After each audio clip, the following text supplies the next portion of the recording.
Right CM Revanth పాలనపై మాజీ మంత్రి బీఆర్ఎస్ ఎమ్మెల్యే హరీష్ రావు నిప్పులు చెరిగారు. రైతు భరోసా పేరుతో ఏటా ఎకరానికి 15,000 రూపాయలు ఇస్తామని ఆశ చూపి అధికారంలోకి వచ్చిన కాంగ్రెస్ రైతులను దారుణంగా మోసం చేసిందని మండిపడ్డారు.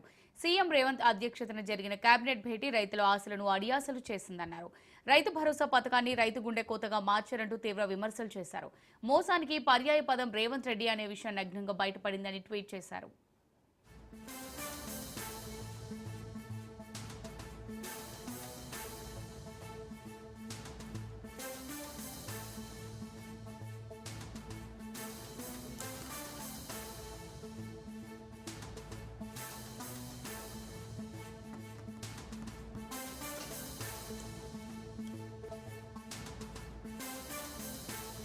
సీఎం రేవంత్ పాలనపై మాజీ మంత్రి బీఆర్ఎస్ ఎమ్మెల్యే హరీష్ రావు నిప్పులు చెరిగారు.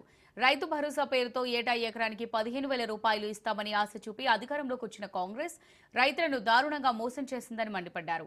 సీఎం రేవంత్ అధ్యక్షతన జరిగిన కేబినెట్ భేటీ రైతుల ఆశలను అడియాసలు చేసిందన్నారు. రైతు భరోసా పథకాన్ని రైతు గుండెకోతగా మార్చారంటూ తీవ్ర విమర్శలు చేశారు. మోసానికి పర్యాయ పదం రేవంత్ రెడ్డి అనే విషయం నగ్నంగా బయటపడిందని ట్వీట్ చేశారు.